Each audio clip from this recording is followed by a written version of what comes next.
प्यारा दोस्तों, हिन ज़मीन ते इंसाननि जे लाइ केतिरियूं ई नेमतूं अता कयूं वयूं आहिनि, जहिड़ो कि हवा यानी एयर, लैंड यानी ज़मीन,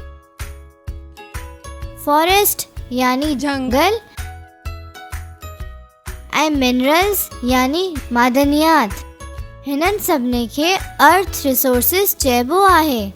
फर्टाइल लैंड यानी ज़रख़ेज़ ज़मीन उहो क़ीमती रिसोर्सिस आहिनि जिन्हनि ते हारी फसल पोखींदो आहे ऐं अनाज हासिल कंदो आहे।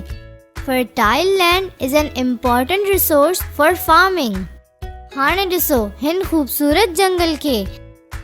ही उहो रिसोर्स आहे जिन्हनि सां असां अणखुट नेमतूं हासिल थींदियूं आहिनि।